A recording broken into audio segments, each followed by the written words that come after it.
ministère public, le ministère de la Santé.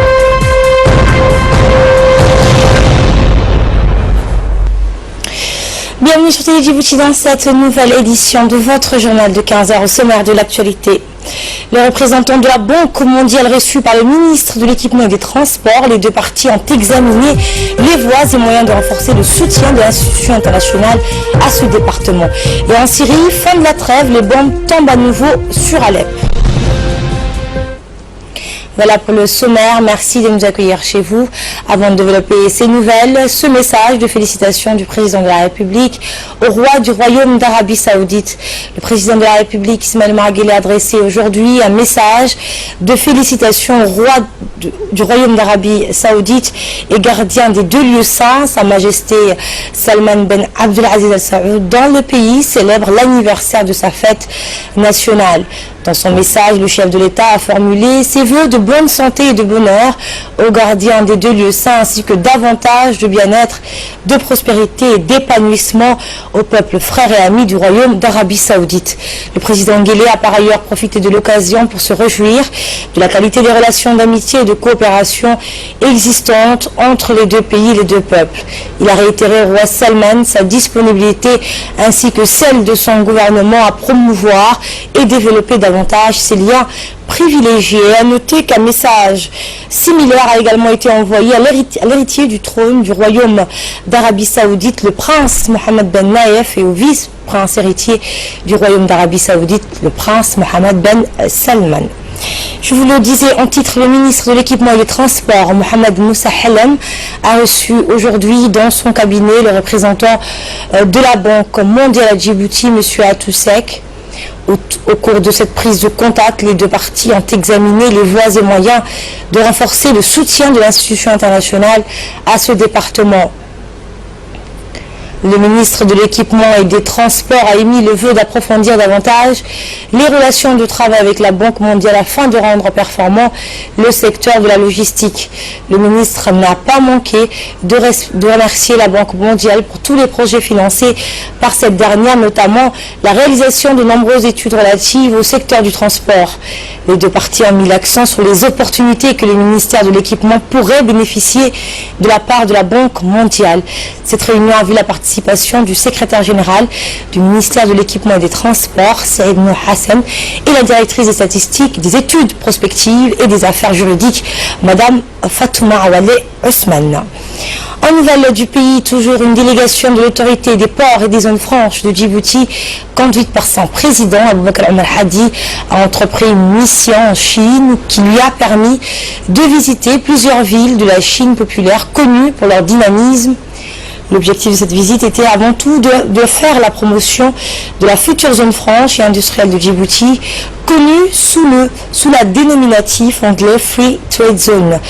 La délégation s'est ainsi rendue dans la ville de Lian, située au sud de la Chine, suivie de la province de Ganzhou et de Guangdong, en passant par Nanjing et enfin le Sichuan, ville qui abrite la plus forte population musulmane en Chine.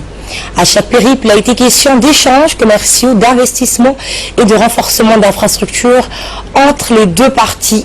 Cette visite a permis de renforcer davantage les liens entre Djibouti et la Chine et créera de nouvelles opportunités de développement économique à Djibouti. Dans le cadre du programme d'assistance au mouvement associatif lancé par l'ambassade américaine à Djibouti, l'ambassadeur des États-Unis, M. Tom Kelly, a remis aujourd'hui une somme globale de 6 195 000 de nos francs à 4 associations.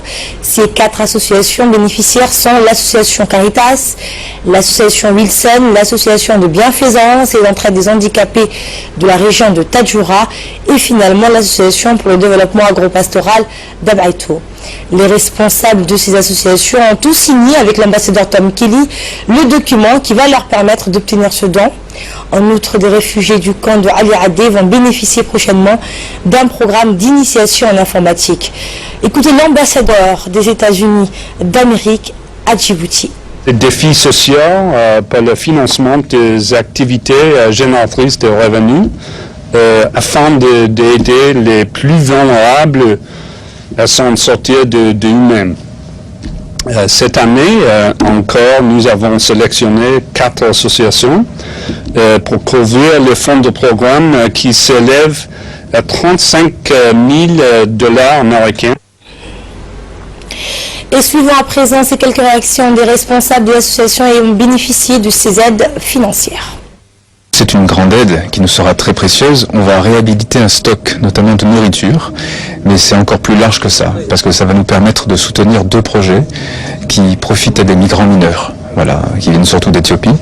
Le premier projet, c'est un accueil pour les enfants des rues, et le deuxième projet, c'est une aide sanitaire. Je suis très émue et en même temps très contente que je puisse réaliser mon projet pour l'association des handicapés. J'avais en parlé, donc peur de ne pas être sélectionnée, donc un peu pour me prendre pour une menteuse, quoi. Maintenant, je suis très contente. Je remercie beaucoup l'ambassadeur de m'avoir donné la chance de réaliser mon rêve. Et dans le reste de l'actualité, l'Organisation mondiale de la propriété intellectuelle a organisé avec l'Office djiboutien de la propriété industrielle et commerciale, autrement dit l'ODEPIC, un atelier sur le respect des brevets pour toute créativité et le traité de coopération les régissant. Cet atelier s'est déroulé 2 jours durant au Palais du Peuple. Djibouti devient ainsi le 150e État membre à souscrire au traité dit de coopération en matière de brevets. Cet atelier a regroupé plusieurs experts des différents départements ministériels, des responsables de la Chambre de commerce, des parlementaires et des juristes. L'atelier était animé par l'expert international M. Ali Jazali, conseiller principal. Mon vrai message, c'est de dire aux jeunes, quel que soit votre rêve, n'hésitez pas à contacter l'ODEPIC, n'hésitez pas à leur fournir les informations nécessaires. C'est un organisme qui est vraiment utile parce que qui dit invention dit un plaisir. L'invention, c'est avant tout un plaisir dans la vie professionnelle. Si vous aimez être un inventeur, vous aimerez le faire avec grand plaisir. Et il faut aller jusqu'au bout de ses rêves. Et je pense qu'aujourd'hui, l'ODEPIC en a l'outil et pourra vous aider à atteindre ce que vous voulez réaliser dans votre vie en tant qu'inventeur. Bon, c'est tenu secret, mais je viens de déposer hier soir mon 3e brevet, une demande de 3e brevet. C'est-à-dire une 3e invention. 3e invention, absolument. Et je compte bien sûr continuer au-delà de peut-être 1 année, 2 ans. Vous savez, ça prend beaucoup de temps à mettre en place une invention.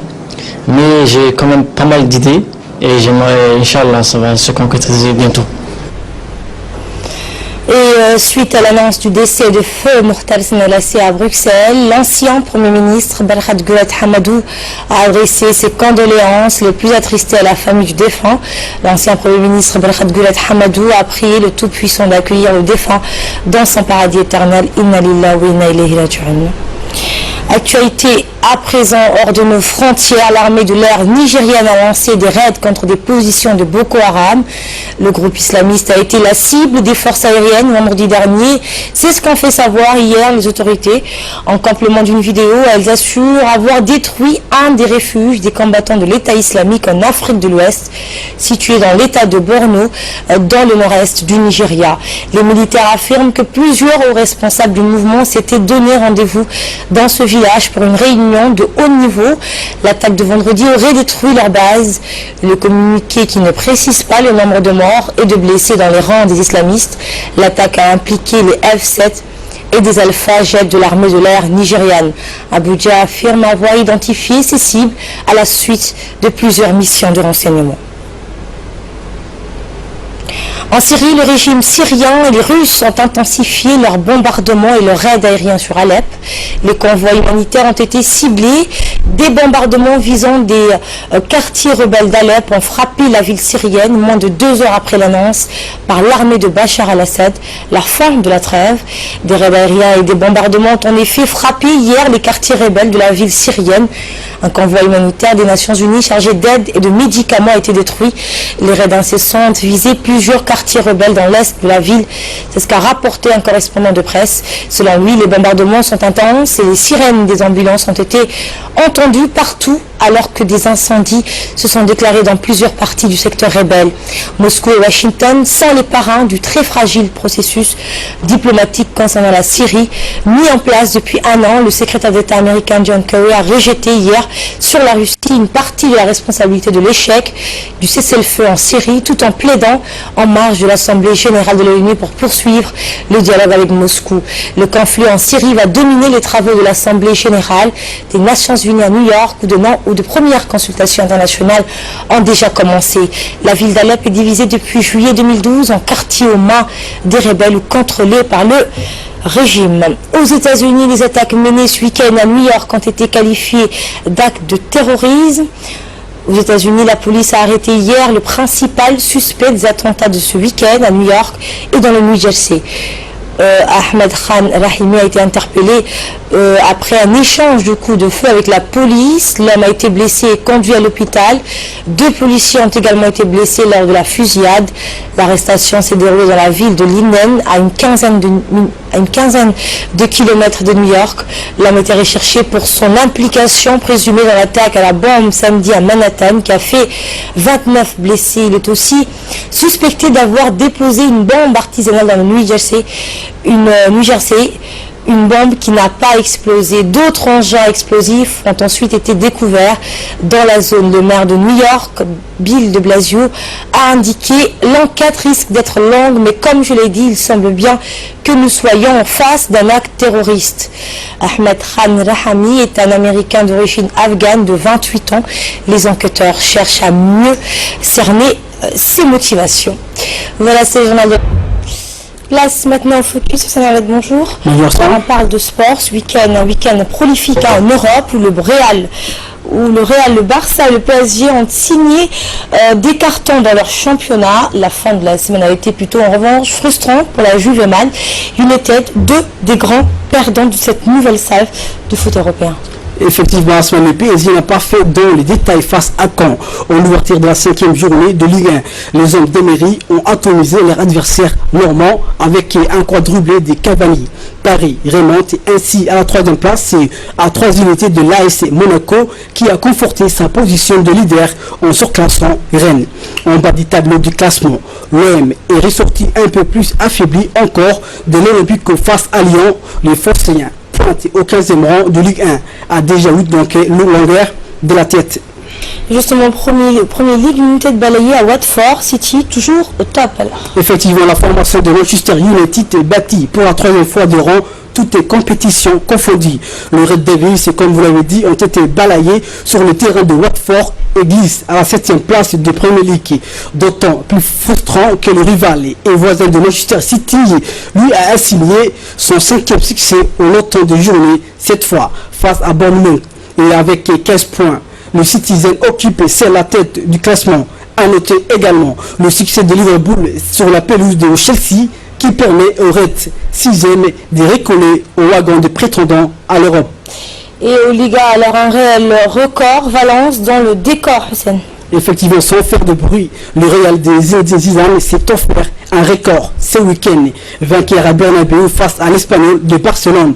Le Merengue ont signé un 16e succès de rang en Liga, une série qui n'avait été réalisée jusqu'alors que le Barça de Guardiola au cours de la saison 2010-2011. 3 points derrière et en 2e position du classement. Le Barça n'a pas non plus manqué son rendez-vous du week-end en atomisant les gagnés. La situation est en revanche beaucoup plus compliquée à Valence où les Chiens ont subi leur 4e revers au lotant des rencontres.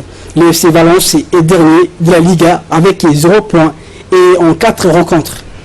Et en Serie A, la Juve est tombée, Naples en a profité en revanche. Oui, tout à fait. Petite sensation en Italie où la Juventus Turin, jusqu'alors invaincue, a été battue par l'Inter Milan. Une défaite qui profite du coup au Napoli, impitoyable à domicile face à Bologne et qui prend donc la tête du classement.